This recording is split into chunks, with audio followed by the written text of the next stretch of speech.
የ2018 ሐጅ በረራ የሚከናወንበት ቀን ታውቋል። የአዲስ አበባ እስልምና ጉዳዮች ከፍተኛ ምክር ቤት መግለጫ መሰረትም የመጀመሪያ በረራ ሚያዝያ 24 2018 ይደረጋል ተብሎ ቀን ተቆርጦለታል።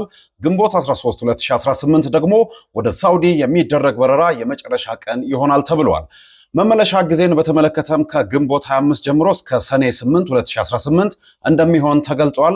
በግል ትኬት በመቁረጥ ለሚጓዙ ሁጃጆች ደግሞ በተመኑ ላይ ከተቀመጠው ዋጋ ላይ 176420 ብር ቅናሽ እንደሚደረግ ታውቋል። ትኬታቸውንም በግል የሚያዘጋጁ ሁጃጆች ምዝገባ ጣቢያ በመሄድ ምዝገባ ማድረግ የሚጠበቅባቸው ሲሆን ከምዝገባ በኋላም የሚከፍሉት ክፍያ 563580 ብር ይሆናል ተብሏል።